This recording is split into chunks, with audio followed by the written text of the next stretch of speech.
tools though, these that are given. I know one of the things that the NBA Players Association is struggling with is having those tools sort of universally available. Their implementation is sort of depending on the team. It hasn't been something that the same tool is available to every player and every club or every team throughout the country. Has that been a challenge for the NFL Players Association as well? Well, with us, I mean, certainly we've got a much larger player pool than the NBA, of course, just because of the size of the roster and not just the number of teams. Some similarity in the number of teams, but the size of the roster alone. I mean, we've got a 53-man roster and a practice roster as well, 46-man game day roster, so not all 53 suit up. And so that piece is different. And of course, I think what it means is you've got to be more vigilant about making sure those guys are good.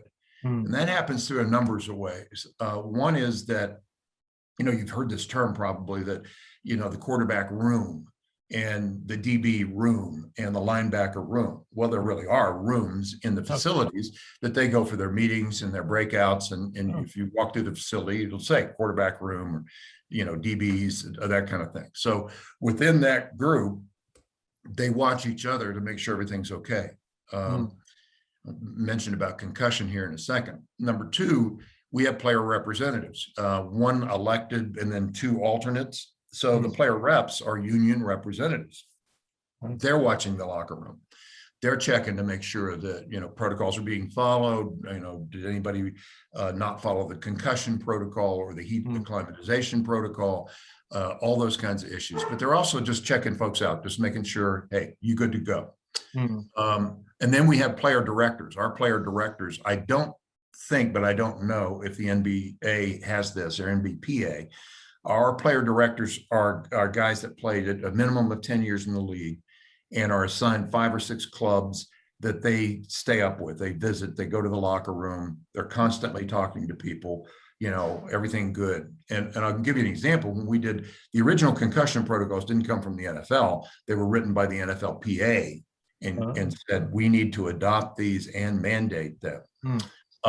But we're now to the point with concussions that fully 50% of concussion reports come from the players themselves saying something's off, something's wrong. Sometimes that's a fellow player saying about another player something's off. Several years ago, a wide receiver was talking to the starting quarterback and said, dude, what's off with your snap count's totally off. I'm false starting because you're not calling the signals the way you normally do. And as he put it, you'll appreciate this. He said, I looked in his eyes, but there was no one home.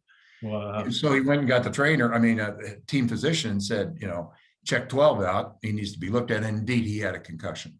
Wow. So I think it's a community. The locker room's a community. We have to watch each other. We have to make sure everybody's okay and be as concerned about, the nickelback as the starting cornerback and as vigilant about, the last man on the roster, the 53rd and 52nd people on the roster as, the starters and all pro. And to your point here, that community can be so powerful, especially it's a little bit different for the NFL as opposed to the NBA. You have this camaraderie among physicians, right? Everyone plays, which is really amazing.